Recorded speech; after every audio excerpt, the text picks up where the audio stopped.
सारे साथियों को हाथ जोड़ के नमस्कार। साथियों, एक बड़ा महत्वपूर्ण मुद्दा चल रहा है और 2-3 दिन से ये सवाल मेरे दिमाग के अंदर भी लगातार चल रहा था। और वो मुद्दा ये है कि जो सरकार ने एक तरीके से आदेश पारित कर दिए कि भाई हर व्यक्ति को कोरोना की वैक्सीन लगी ही होनी चाहिए, और यदि उसको वैक्सीन लगी हुई नहीं होगी तो ना तो उसको बस में बैठने दिया जाएगा, ना उसको सरकारी दफ्तर में जाने दिया जाएगा, ना उसको किसी पब्लिक प्लेस पे जाने दिया जाएगा। तो ये एक तरीके से जो ये कोरोना की वैक्सीन जबरदस्ती थोपी जा रही है लोगों के ऊपर, ये एक बड़ा महत्वपूर्ण मुद्दा था, महत्वपूर्ण मुद्दा है आज भी। और पिछले 2-3 दिनों से लगातार कई लोगों से हमारी इस पे बात भी हुई। तो ये बड़ा एक गंभीर विषय है जिस पे हमें बात करनी चाहिए, और जब हम जागरूक होंगे तभी हम बाकी लोगों को भी ये चीजें बता पाएंगे। साथियों, सवाल ये है कि भारत का लोकतंत्र, भारत का संविधान हर किसी व्यक्ति को यह अधिकार और हक देता है कि वो अपने लेवल पे अपना फैसला ले सकता है।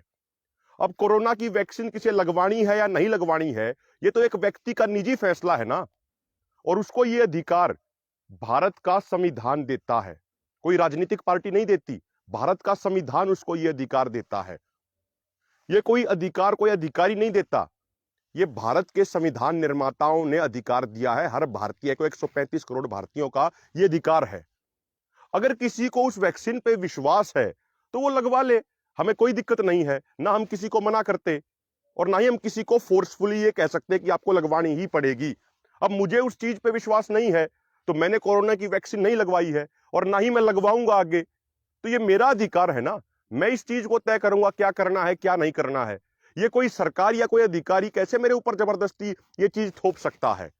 सबसे पहली बात। दूसरी बात, ये इन अधिकारियों से और राजनेताओं से मैं एक सवाल पूछना चाहता हूं कि ऑस्ट्रेलिया में 79,000 यानी 79,000 लोगों ने अपनी सरकार को कंप्लेंट दी कि भाई जिन्होंने वैक्सीन लगवाई थी उसमें से 79,000 लोगों को साइड इफेक्ट देखने को मिले। किसी के हाथ में परमानेंट दर्द रहने लग गया, किसी को छाती में दर्द की शिकायत हो गई, किसी को लगातार बुखार आने लग गया। तो उन्होंने 50 मिलियन ऑस्ट्रेलियन डॉलर का मुआवजे के लिए उन पे मानहानि का मुकदमा कर रखा है। वहां पे उन्होंने उनको एक नोटिस दे रखा है।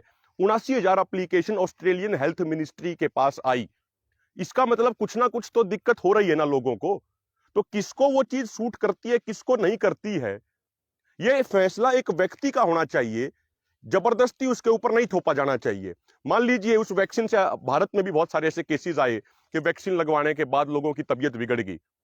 तो किसी की तबीयत बिगड़ती है या बुरे से बुरे हालात में किसी की डेथ हो जाती है, तो क्या भारत सरकार या हरियाणा सरकार उसकी जिम्मेदारी लेगी? क्या ये अधिकारी उसकी जिम्मेदारी लेंगे?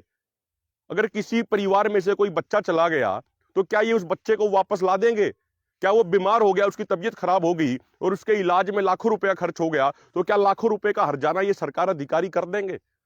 ये एक बड़ा महत्वपूर्ण सवाल है। दूसरी बात, आज के दिन स्थिति यह बना दी गई कि 5 बजे के बाद कोई रेडी नहीं लगा सकता। इस तरह के हालात बना दिए गए। 5 बजे के बाद अपना कोई काम धंधा नहीं कर सकता। अगर कोई करता है तो उसका चालान काट दिया जाता है, उसके ऊपर जुर्माना लगा दिया जाता है। सवाल ये खड़ा होता है कि ये उत्तर प्रदेश के अंदर, पंजाब के अंदर ये तमाम राजनीतिक पार्टियों के राजनेता धड़ल्ले से इतनी रैली कर रहे हैं, उस पर तो किसी ने सवाल नहीं उठाया, उस पर तो किसी ने भी रोक नहीं लगाई। लेकिन एक व्यक्ति अपने परिवार का पेट पालने के लिए या ईमानदारी से बड़ी शांति से अपना काम धंधा कर रहा है, तो उसके ऊपर रोक लगा दी गई है। ये किस तरीके का कानून है? ये किस तरीके का सिस्टम है? अभी उत्तर प्रदेश की बात करो, बीजेपी वालों की भी रैली हो रही है, कांग्रेस वालों की भी रैली हो रही है, समाजवादी पार्टी वालों की भी रैली हो रही है, आरएलडी वालों की भी रैली हो रही है, पंजाब में अकाली दल वालों की भी रैली हो रही है, बीजेपी की भी रैली हो रही है, कांग्रेस की भी हो रही है, आम आदमी पार्टी की भी रैलियां हो रही हैं। वहां पे हजारों लाखों लोगों की उनकी रैलियों में भीड़ भी आ रही है। लेकिन राजनेताओं से कोई सवाल पूछने वाला नहीं है, क्योंकि हमारे देश में एक सिस्टम बना दिया गया कि भाई राजनेता और अधिकारी जो जनता के सेवक होते हैं उनको सर पे बैठा लिया गया, और एक गरीब आदमी जो मेहनत कर रहा है ईमानदारी से, उसको पुलिस वाला धमका के उसका काम धंधा बंद करवाने में लगा हुआ है। अभी कल परसों का मैं अखबार पढ़ रहा था, एक राजनेता अरविंद केजरीवाल कहते हैं कि अब की बार का जो ओमिक्रॉन है वो तो बहुत कमजोर वायरस हो चुका है। योगी आदित्यनाथ कहते हैं कि अब की बार ओमिक्रॉन ज्यादा कुछ नहीं है, ये तो बहुत माइल्ड फीवर है, इससे कोई ज्यादा टेंशन लेने वाली बात नहीं है।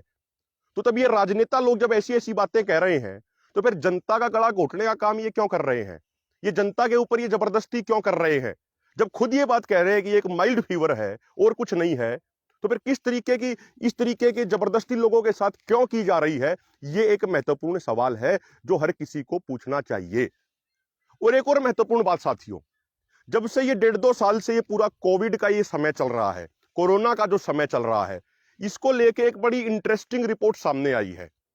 वो वर्ल्ड इनइक्वालिटी रिपोर्ट 2022, वो ये कहती है कि दुनिया भर में इस 1.5-2 साल के कोविड के समय के दौरान पूरी दुनिया में अमीरों की संख्या भी बढ़ गई और अमीरों बिलियनियर्स के पास जो पैसा था, जो उनकी पूंजी थी, वो भी बढ़ गई। यानी जो पहले से ही खरबपति थे, उनके पास पैसा और ज्यादा बढ़ गया और पूरी दुनिया में नए खरबपति पैदा हो गए।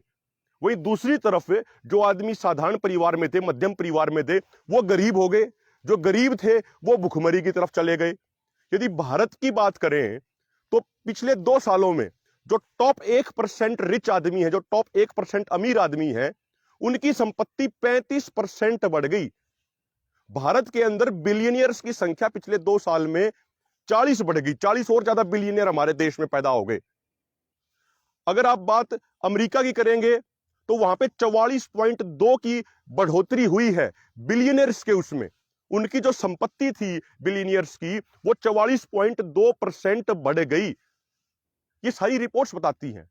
न्यू इकोनॉमिक फाउंडेशन वो अपनी रिपोर्ट में यह बात कहता है कि पिछले 2 साल में अमीरों के पास जो पूंजी बढ़ने की जो एक स्पीड थी, वो कई गुना ज्यादा तेजी से बढ़ गई। वो स्पीड कई गुना बढ़ गई।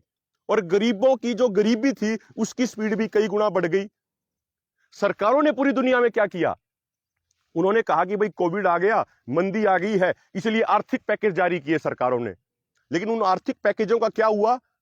वो आर्थिक पैकेज बड़ी बड़ी कंपनियों को दे दिए गए, डायरेक्ट उनके खातों में दे दिए गए ताकि ये रोजगार पैदा कर देंगे। लेकिन बहुत सारी वर्ल्ड की रिपोर्ट्स बताती हैं कि बड़े बड़े कॉर्पोरेट हाउसेस कोई नया रोजगार पैदा नहीं करते, वो रोजगार को खत्म करते हैं उल्टा। वो उनको सिर्फ अपने पैसे कमाने से मतलब है। तो इस कोविड लॉकडाउन के दौरान, इस कोविड काल के दौरान जो आर्थिक पैकेज, जो इकोनॉमिक पैकेज लाए गए पूरी दुनिया में, उनसे सिर्फ और सिर्फ अमीरों की संपत्ति बढ़ी है और डायरेक्ट उन कॉर्पोरेट हाउसेज को चले गए। ये एक हकीकत है। एक ब्रिटेन की एमपी ने कहा कि ब्रिटेन में इस कोविड लॉकडाउन के दौरान अमीरों की संपत्ति $1 खरब, 1.06 यानी 1.06 खरब डॉलर उनकी प्रॉपर्टी, उनकी संपत्ति बढ़ गई। तो आखिर ये हो क्या रहा है कि इस कोविड लॉकडाउन के दौरान, इस कोविड काल के दौरान अमीरों की संपत्ति कई गुना बढ़ गई, कॉर्पोरेट हाउसेज और ज्यादा रिच होते चले गए।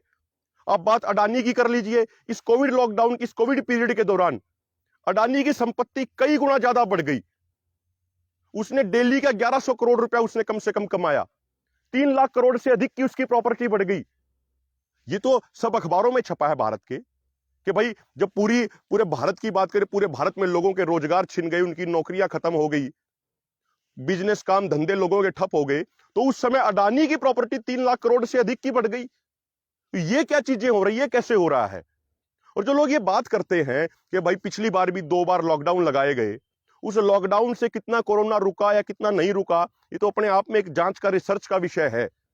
लेकिन एक बात तो तय है कि लोग बेरोजगार हो गए, लोग गरीब हो गए, लोग भुखमरी का शिकार हुए।